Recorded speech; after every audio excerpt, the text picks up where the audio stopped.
आज birthday special fish तुम्ही पाहू शकता.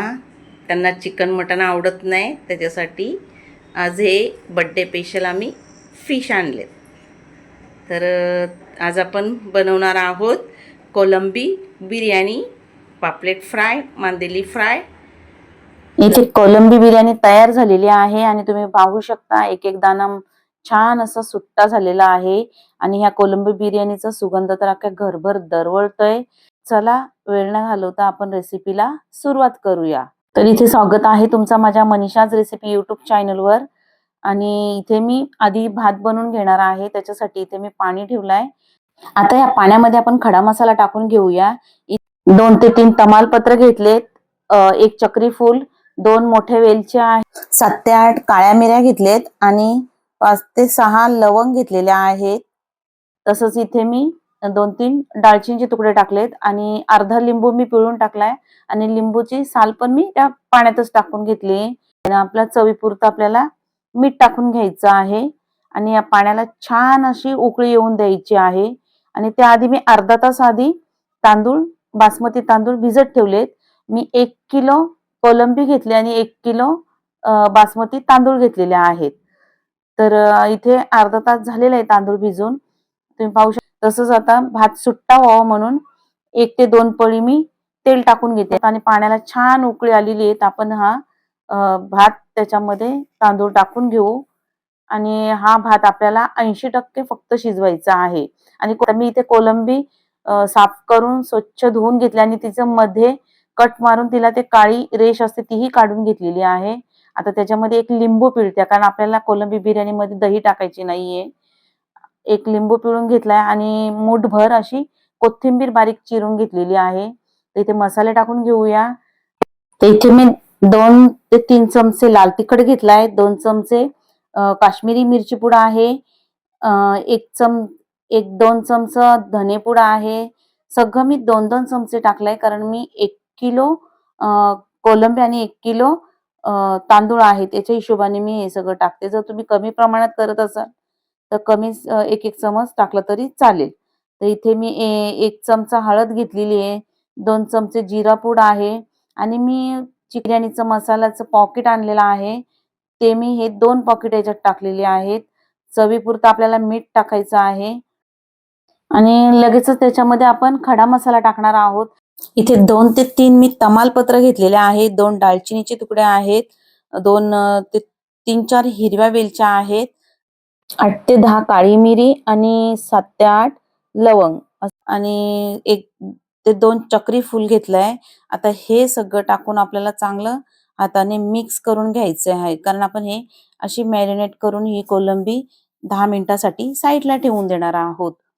कारण आता आपण याच्यामध्ये दही टाकणार नाहीये, फिशमध्ये दुधाचा दहीचा वापर करत नाहीये, म्हणून मी याच्यात लिंबूच टाकलेले आहेत. साईडला ठेवून देते आणि आता एका साईडला आपण भात बनवायला ठेवलेला आहे तो बघूया.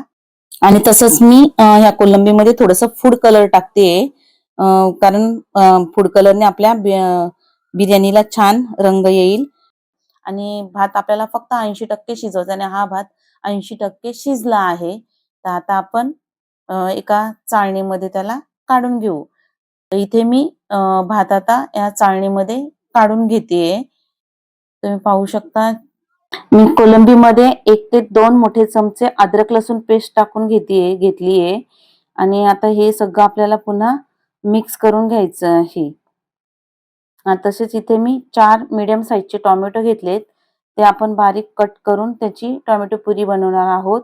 आणि ज्या भांड्यामध्ये आपल्याला बिर्याणी बनवायची आहे, असं जाड बुडाची कढई मी गॅसवर ठेवलेली आहे आणि मी जो कांदा तळायला तेल घेतलेला तोच तेल मी याच्यात टाकून घेतले. तसंच इथे मी 3 मोठे कांदे उभट चिरून घेतलेत, ते हे याच्यामध्ये मी टाकून घेते आणि कांदा आपल्याला छान गोल्डन कलर वरती परतून घ्यायचा आहे.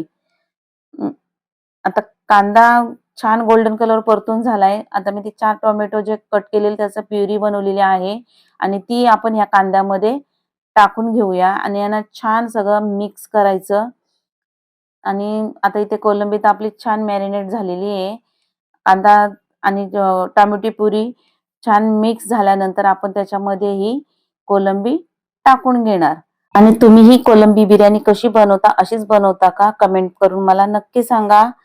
आणि तुम्हाला जर माझी रेसिपी आवडत असेल तर माझ्या मनीषाज रेसिपी युट्यूब चॅनलला सबस्क्राईब करा, बेलचा बटन दाबा, जेणेकरून तुम्हाला माझ्या नवीन रेसिपीचं नोटिफिकेशन लगेचच भेटत जाईल. जो आपण आता कांदा आणि टोमॅटो थोडासा शिजण्यासाठी त्याच्यामध्ये मी थोडासा किंचितचं पाणी टाकतेय आणि झाकण देऊन ठेवून देते. 5 मिनिटांनी आपण त्याला बघूया. आता इथे तुम्ही पाहू शकता कांद्याला छान पाणी सुटलंय आणि त्याच्या मी मसाला कमी टाकलाय म्हणून मी इथे 3 ते 4 हिरव्या मिरच्या घेतलेल्या आहेत आणि त्या आपल्याला मध्ये कट करून घ्यायचेत. आणि आपण आता ही कोलंबी याच्या मॅरिनेट केलेली कोलंबी याच्यामध्ये टाकून घेऊया. ही कोलंबी बिर्याणी बनवायला एकदम सोपी आहे. सहज कोणालाही पहिल्यांदा जरी कोणी बनवत असेल तरी सहज जमेल, इतकी सोपी आहे. तर आता मी कोलंबी टाकून घेतली तर मी त्याच मसाल्याचं पाणी थोडंसं याच्यामध्ये टाकून घेते. आता याच्यावर हे सगळं मिक्स करून आपण याच्यावरती 5 मिनिटं आपण यांना झाकण देऊन ठेवून देणार आणि एक वाफ आली की मग आपण जो भात रेडी केलाय तो टाकून घेणार. इथे मी कोलंबी सगळी मिक्स केली, तुम्ही पाहू शकता कलर पण छान आलाय आणि कोलंबीला एक उकळी आलेली आहे. आता आपण जो तयार केलेला भात आहे तो याच्यामध्ये टाकून घेऊया. तर पूर्ण सगळा भात एकदाच आपल्याला टाकायचा नाहीये, अर्धा भात टाकून मी याच्यावर जो कांदा आपण तयार केलेला होता कुरकुरीत तो टाकून घेऊया. कारण मी आता कांदा कुरकुरीत करण्याची रेसिपी दाखवली नाहीये, कारण आपण याच्या आधीच एकदा चिकन बिर्याणीमध्ये केलेला आहे, म्हणून मी आता पुन्हा पुन्हा काय ते दाखवत नाहीये. तसं 1 ते 2 मोठे चमच मी साजूक तूप टाकून घेतेय आणि इथे आपल्याला दूध टाकायचं नाहीये, फिश मध्ये दूध वापरत नाही. जर फूड कलर टाकायचा असेल तर तुम्ही केवडा जेल वगैरे त्याच्यामध्ये टाकू शकते किंवा साध्या पाण्यामध्ये फूड कलर मिक्स करून घेऊ शकता. राहिलेले तांदूळ पुन्हा टाकून त्याच्यामध्ये वरतून जो कांदा कुरकुरीत केलेला कांदा टाकतेय, थोडीशी कोथिंबीर कट करून टाकली आहे आणि पुन्हा मी 1 ते 2 चमच साजूक तूप टाकून घेते. इथे मी फूड कलर घेतलेला आहे, तर तो थोडासा किंचितसा पाण्यामध्येच मी घेतलेला आहे आणि तो सगळं मिक्स करून या भातामध्ये आपण थोडं थोडं टाकून घेणार आहोत, कारण आपल्या बिर्याणीला छान असं कलर येईल. आणि हा कलर सगळा एकच ठिकाणी न टाकता 4-5 ठिकाणी असं थोडं थोडं टाकायचं, म्हणजे भात जेव्हा तयार होतो तेव्हा त्याला छान कलर येतो. अर्धा व्हाईट आणि येलो असा भात तयार होतो.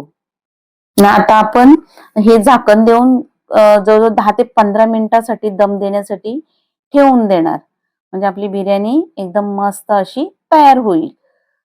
तर याच्यावर मी झाकण ठेवलंय आणि वर थोडंसं वजन ठेवते, म्हणजे वाफ बाहेर जाणार नाहीये. म्हणजे तुम्हाला जर वजन वगैरे ठेवायचं नसेल तर तुम्ही सिल्वर पेपरनी पातेला पॅक करू शकता. नाही, इथे 15 मिनिटं झाली. इथे आपली कोलंबी बिर्याणी तयार आहे. तुम्ही पाहू शकता एकदम मस्त अशी ओलसर आणि भाताचा एक एक दाणा असा सुट्टा झालेला आहे आणि कलर पण छान आलाय आणि सुगंध तर अप्रतिम मस्तच येतोय. तर मी एका प्लेटमध्ये काढून घेते आणि तुम्हाला माझी रेसिपी कशी वाटली ही कमेंट करून मला नक्की सांगा. आवडली असेल तर माझ्या मनीषाज रेसिपी युट्यूब चॅनलला सबस्क्राईब करा, लाईक करा आणि तुमच्या मित्रपरिवारांमध्ये शेअर करा. आणि जर पहिल्यांदाही जरी कोणी ही कोलंबी बिर्याणी बनवत असेल तरी या पद्धतीने जर बनवली तर 100% परफेक्ट बनणार. इतकी सोपी पद्धत आहे, तर या पद्धतीने एकदा नक्की करून बघा. तर चला पुन्हा भेटूया अशाच एखाद्या मस्त आणि जबरदस्त रेसिपी सोबत. तोपर्यंत मस्त खा आणि मस्त रहा.